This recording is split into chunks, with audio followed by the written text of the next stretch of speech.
আলহামদুলিল্লাহ, আজকে এই কোরআন ধরার মাহফিল। এখন কোরআন ধরা হচ্ছে, অর্থাৎ বাচ্চারা, অসংখ্য বাচ্চারা কোরআন ধরছে।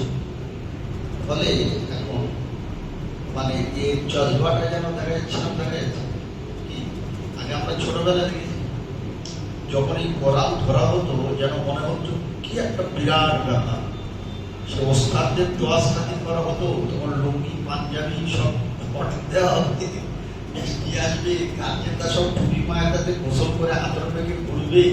কি এখন যেন গায়ে টান, কত বড় একটা নিয়ামত যে আজকের বাচ্চারা তার হকদার হয়ে গেল।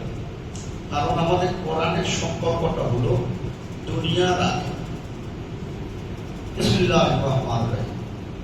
রব্বানা আতিনা ফিদ দুনিয়া হাসানাতাও ওয়া ফিল আখিরাতি হাসানাতাও।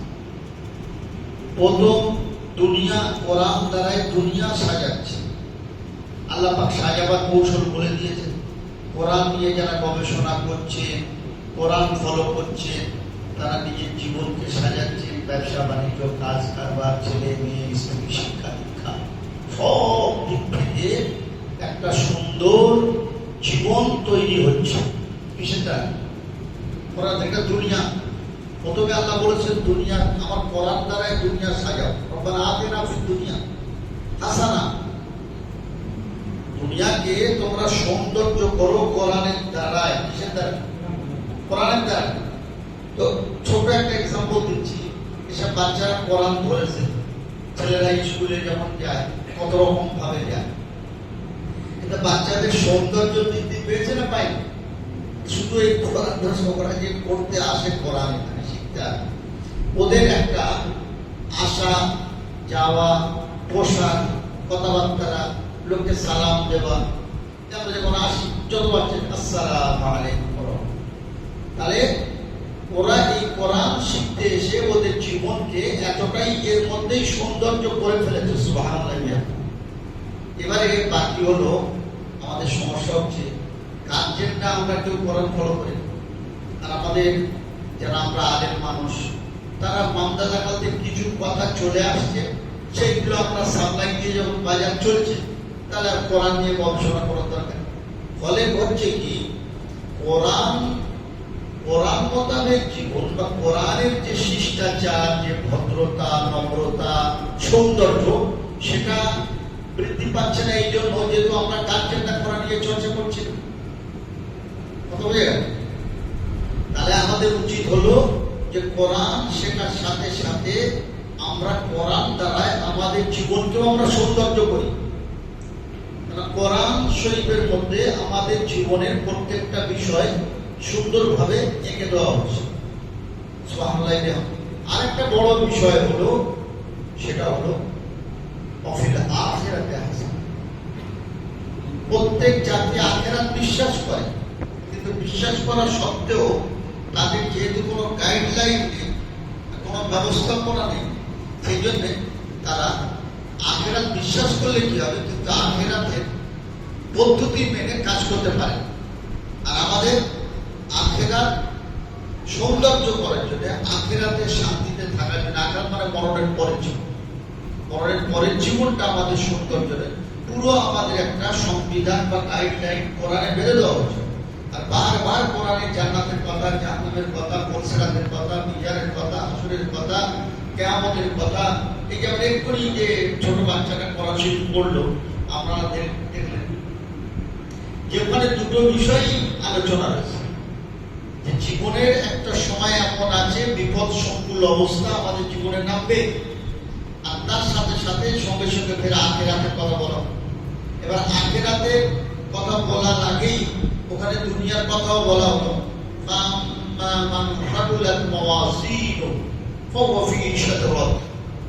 যে আমাদের এই দুনিয়ার জীবনে সৎ কাজের সংখ্যা বাড়াতে হবে। কিসের সংখ্যা? সৎ কাজের সংখ্যা বাড়াতে হবে। সৎ কাজের সংখ্যা যত বাড়বে তত দেখা যাবে দুনিয়া সৌন্দর্য হলো, আর তার সাথে সাথে আমাদের আখিরাতে যেন সৎ কাজের সংখ্যা কম না, সেজন্য হুঁশিয়ারি দেওয়া হয়েছে। যদি কম হয়ে যায় তাহলে আমরা আযাবে গ্রেফতার হব। কম হাবিয়া, আমাদের জন্য হাবিয়া একটা আযাবের জায়গা রাখা হচ্ছে। সেটা কিরকম? নারুন হামিয়া, সে একবারে প্রজ্বলিত আগুন। কথা হয়ে গেল। তাহলে দুটো জিনিসের কোরআনের মধ্যে এমন নিয়ামত আল্লাহ পাক দিয়েছে।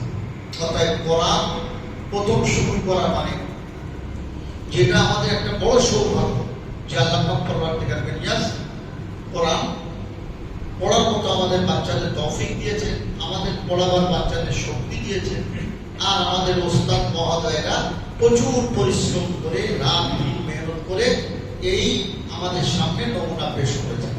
প্রিয় ভাইরা, আমাদের আগের জামানায় অনেক মা বাবারা কোরআন পড়াতে পারেনি বাচ্চা, তারা এখন তারা কাঁদে যে ছোটবেলায় আমরা কোরআন শিখতে পারলাম, আমাদের মা বাবারা পড়াতে পারলো না।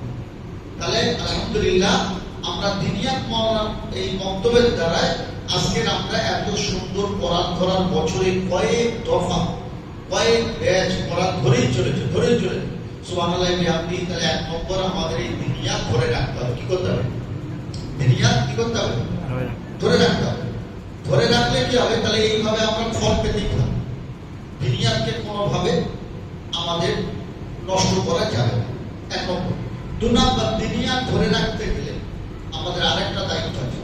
ওস্তাদদের কিছু ভরাট করতে হবে, শিক্ষকদের কিছু আমাদের দায়িত্ব নিতে হবে। একটা সেন্টার থেকে যে পদ্ধতি আছে আলহামদুলিল্লাহ ঠিক আছে, এছাড়াও আমাদের কিছু সুযোগ, আমাদের কিছু উপঢৌকন, আমাদের কিছু তাদের হাদিয়া তোহফা নজরানা দেওয়া দরকার। তাহলে তাদের মধ্যে আরো আগ্রহ আসবে, তারা এই খেদমতের মধ্যে আরো জুড়ে থাকবেন ইনশাআল্লাহ। কথা বলে কারণ এটা কেন বললাম শুনুন, একটা মা বাবা যদি তার বাচ্চাকে কোরআন ধরায়, আলহামদুলিল্লাহ ধরাতেই পারে, কি আছে। কিন্তু কথা হলো অসংখ্য বাচ্চারা মা বাপের কাছে এর আগে কোরআন ধরতে পারে, মা বাপ ফেল, মা বাপ খালি রোজগার রোজগার খালি রোজগার, ভালো মন্দ খেয়ে কাগজ কুচ করে শেষ। তাহলে এক নম্বর। দু নম্বরে এখন ধরুন একটু চাষ হয়েছে বলে ওরা মা বাপরা উঠে পড়ে লেগে কোরআন ধরা। একটা বাপ যদি বাচ্চার পিছনে মেহনত করে তার কত সময় ব্যয় করতে হয়, কত সময় ব্যয় করতে হয়। এবার করলেও ওস্তাদ যেরকম পড়াবে বাপ সেরকম পড়াতে পারবে। কোন অক্ষরের কি উচ্চারণ, কিভাবে পড়াতে হবে, কিভাবে তাদের দুনিয়া আখিরাত মনে যাবে, সব দিকটা ওস্তাদরা যেভাবে। এরকম একটা উদাহরণ আছে। এই বাচ্চারা ধরুন এরকম ড্রেস পরে আসে, এসে কোরআন, কিন্তু আমরা যদি বাড়িতে কোরআন পড়াই, আমাদের বাচ্চারা প্রতিবারে এমন সুন্দর করে ড্রেস পোশাক পরে আর রেডি হয়ে পড়ে, একটা গেঞ্জি গায়ে যার চুরি মাল। আগে বক্তব্য ছিল দেখেন যে কে মুখ ধরে মুখতে ভরপুর করে বক্তব্য, আমরা এখানে অনেকবার তাদের যাবো কুল্লি করে ভালো করে মুখ দিয়ে বুঝেছেন এইভাবে। তাহলে ওস্তাদের কাছে থাকার এটা একটা। তাহলে মা বাপের কাছে থেকে যেটা হচ্ছে না, বা মা বাপকে অনেক সময় ব্যয় করতে হবে, সেই সময়টা মা বাপকে দিতে হচ্ছে না, এখানে ওস্তাদের দ্বারা হয়ে যাচ্ছে। আর আমরা সামান্য মাইনে একটা ধরুন আমাদের কত এখন কত মাইনে 200 টাকা, 100 সুবহানাল্লাহ 170 টাকা মাইনে। 170 টাকা মাইনে আলহামদুলিল্লাহ ঠিক আছে, কিন্তু আল্লাহ কি আমাদের তৌফিক দেয়নি? আমরা কিছু কি দিনিয়াত ফান্ডে জমা দিতে পারবো না যে এই টাকাটা আমরা এককালীন দিলাম ওস্তাদের খাতে ব্যয় হবে? দানের মাল কি কমে নাকি? বাড়বে, কি হবে? আমরা তো একটা ধরুন বাড়িতে বিয়ে হচ্ছে, সেই বিয়ে উপলক্ষে আমি কেন এটা বলতে গেলাম এখন কোরআন ধরা আমার মজলিসে, আরে প্রত্যেক জিনিসের দিক হলো খালি কোরআন তো ধরা একটা মস্ত বড় নিয়ামত, কিন্তু এটা জারি থাকবে কিভাবে সেটা আমাদের খেয়াল রাখতে হবে। তো যদি একটা লোকের ধরো মেয়ের বিয়ে হচ্ছে, তার 6 লাখ টাকা খরচ, সে যদি এরা মনে করে যে আমি আমার এই কাজ আল্লাহ যেন কবুল করে, আল্লাহ যেন কাজের মধ্যে থেকে বালা মুসিবত দূর করে দেয়, আমি 6 লাখ টাকা খরচ করে আমি 20,000 টাকা দিনিয়াত ফান্ডে আমি জমা রাখবো। অনেক বাচ্চারা মাইনে নিতে পারবে, অনেক বাচ্চারা ধর কোরআন কিনতে পারবে। হ্যাঁ, তো এবারে ওস্তাদদের তো এরা বললাম তার এই প্রতিষ্ঠান চলবে কি? যত দুনিয়াবি শিক্ষা আছে আমাদের, এটা দুটো শিক্ষা আমি যদি বললাম যে দুনিয়া আখেরাত, যেহেতু আমাদের কোরআন নিয়ে কত বাংলায় চর্চা নেই বলে আমরা ঠিক বুঝতে পারছি না যে দুনিয়া কিভাবে কোরআন তারা শিখছে। যত বড় বড় পৃথিবীর শুরু, মানে এই কোরআন যখন নাজিল হলো তারপর থেকে দেখা যাচ্ছে চিনির আবিষ্কার হোক, বারুদের আবিষ্কার হোক, এই আপনার ক্যালেন্ডারের আবিষ্কার হোক, হাজার জিনিসের আবিষ্কার মানুষ করে কাগজে, আগে কাগজ ছিল না, কাগজের আবিষ্কার হয়ে গেল। কথা বোঝা গেল? এইভাবে তারা কাপড় ছিল না, কাপড়ের আবিষ্কার হয়ে গেল। এইভাবে তারা পৃথিবীকে তাক লাগিয়ে দিয়েছে। কি লাগিয়ে দিয়েছে? তাক লাগিয়ে দিয়েছে যে কোরআন দ্বারায় তারা এইভাবে গোটা পৃথিবীর মাথা, যার কারণে তো সারা পৃথিবীতে ইসলাম ধর্ম এত তাড়াতাড়ি ছড়িয়ে গেল যে তারা কোরআনের এত ফায়দা উপকার বুঝতে পারে। তারা কি আখেরাতটা আগে বুঝলো? তারা দুনিয়া আখের দেখলো আগে, তারপর তাদের মাথায় ঢুকে গেল আখেরাত। সুবহানাল্লাহ। অতএব আমাদের বুঝতে হবে যে এই প্রতিষ্ঠান এত সুন্দর, যার দ্বারা আমাদের বাচ্চারা দুনিয়া আখেরাতে কামিয়াবি হবে, আর আমরা কবরে শুয়ে সব পাবো। কেন? এর আগে আপনারা বহুবার শুনেছেন, একটা নেট ছেলে তৈরি করে রেখে গেলে ওটা সরকারি দেয়, ফ্রিজের ভেতরে খালি গোষ্ঠ কিনে রেখে দেবেন, খাবেন আর দিচ্ছে কি কথা বলে থাকবে কি? কিন্তু সরকারি জায়গা এটা থেকে যাবে। একটা বাচ্চা মানুষ করে যাবে, এটা থেকে যাবে। একটা চারতলা বাড়ি করে যাবে, চারতলা বাড়ি, দুটো ঘর ফাঁকা পড়ে থাকে, ওখানে একটা ঘর ভূতের বাসা, আবার জেনের ঘর করতে মাথা। এবারে কিন্তু আমি মরে গেলে ওই ঘর আর আমার ও নেকি আর যাবে না, কিন্তু আমি একটা বসবাসের জন্য ঘর করতে হবে, যেটা প্রয়োজন। এবারে যদি আমি একটা বাচ্চাকে মানুষ করে যাই, এবারে আমি একটা ঘর করতে গেলাম, ঘরের ভেতরে ফল সিলিং করতে গিয়ে 5 লাখ টাকা খরচা করি, ঘরের কারুকার্য নকশার দিকে ওই 5 লাখ টাকা না খরচা করে আমি যদি সরকারে জায়গা করি, তা আমাদের এখন মুসলমানরা এখনো আমার মনে হয় বুঝতে অনেক বাকি আছে। বুঝতে কি অনেক বাকি। কারণ হচ্ছে আমাদের মুসলিমদের মধ্যে 100 ছেলের মধ্যে 20টা ছেলে লেখাপড়া করে, 80টা ছেলে খালি রোজগার করে। ওরা রোজগারের বেশি, কিসের বেশি? ওরা খালি কথা বলা শিখলে ওর বাপের ফায়দা, তারপর যত হেলবে দুলবে খালি রোজগার। প্রথম থেকে ওরা পুঁজি আনা চালু করে দিতে, সেটা লোক রাখতেও, তার লোক রাখতেও 2 টাকা দিয়ে আর আনাতে হবে, ওরাই জানবে। ওরা পুরো পেকে গেছে। তারপর আরেকটু 10 বছর থেকে বা রোজগার চাল, বছর থেকে রোজগার চাল, ব্যাস কত খাবে খাও, কত খাবে খাও। আর এর ফলে আমাদের বাচ্চারা মানুষ হচ্ছে না।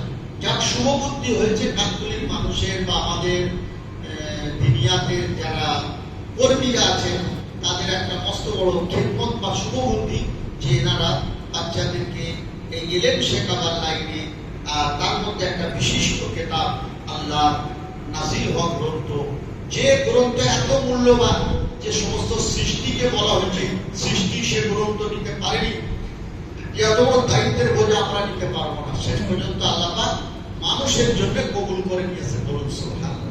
কোরআন মানুষের জন্য কবুল হয়েছে, কত বড় নিয়ামত। আর এই কোরআন আপনাদের দুনিয়া আখিরাতে ফায়দা।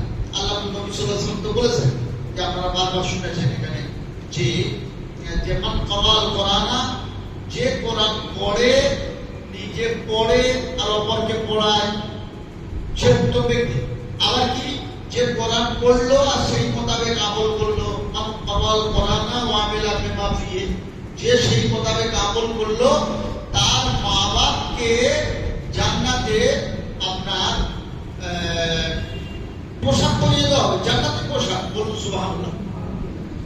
আল্লাহ পাক আমাদের সকলকে আমল করার তৌফিক দেন। তাহলে ইনশাআল্লাহ আমরা আরো বেশি বেশি চেষ্টা করি, কোন ছেলে যেন, বাচ্চা যেন দুনিয়ার থেকে বঞ্চিত না হয়। ইনশাআল্লাহ ইনশাআল্লাহ চেষ্টা করব, ইনশাআল্লাহ ইনশাআল্লাহ, যাতে দুনিয়া থেকে বঞ্চিত না। আরেকটা জিনিস হলো, বাবা ছেলেরা, বাচ্চারা, তোমরা যে কোরআন ধরছো, কোরআনের আদব রাখতে হবে। কোরআন কি করতে হবে? আদব রাখতে হবে। কোরআন উঁচু জায়গায় পড়তে হবে। কোরআন পড়ার আগে ভালো করে উঁচু করে নেবে। আর এই কোরআন তোমরা ধরছো, ডেলি ডেলি কোরআন একটু করে পড়তে হবে, ঠিক আছে? তোমাদের পড়া তোমরা বন্ধ রাখবে না, অল্প অল্প করে তোমরা পড়তে থাকবে। এটা তো পড়বে, বাড়িতেও পড়া তোমরা পরিবেশ তৈরি করে, বাড়িতে পড়ার অভ্যাস করবে। কি করবে? করবো ইনশাআল্লাহ। বাড়িতে পড়ার অভ্যাস করবো ইনশাআল্লাহ। এবারে ওস্তাদরা যেভাবে বলে সেইভাবেই তোমরা পড়বে। তোমরা ওস্তাদরা যেভাবে শেখায়, যেভাবে পড়ায়, সেইভাবেই তোমরা পড়বে। কথা বুঝে গেল? আর যথাসময় তোমরা বক্তব্যে আসবে, চলে আসবে, তোমরা কুড়েমি করবে না। করবো না তো ইনশাআল্লাহ? আমি যাবো না, করবে না নাকি? ঠিক আসবো, ঠিক আসবো। বলবে যে টাইম হয়ে গেছে, তোমরা পোশাক পরে রেডি হয়ে যাবে, তোমরা চলে আসবে। আলহামদুলিল্লাহ, তোমাদের জীবন অনেক সুন্দর। তোমরা ছোটবেলায় কোরআন ধরলে, আলহামদুলিল্লাহ, আল্লাহ পাক তোমাদের সব বড় করুক। আর তোমাদের এখন আর আমি এর থেকে বাড়তি কিছু করলে তোমাদের এখন বোঝার ক্ষমতা নেই। তোমরা এখন কোরআনকে সুন্দর করে পড়ো। কোরআনকে উস্তাদরা যেভাবে তোমাদের শেখায় সেভাবে পড়বে, কোরআন উঁচু জায়গায় রাখবে, কোরআন পড়ার আগে ভালো করে উঁচু করে নেবে, সময় মতো বক্তব্যে আসবে, আর বক্তব্যে এসে স্থিরভাবে নিজের জায়গায় বসবে।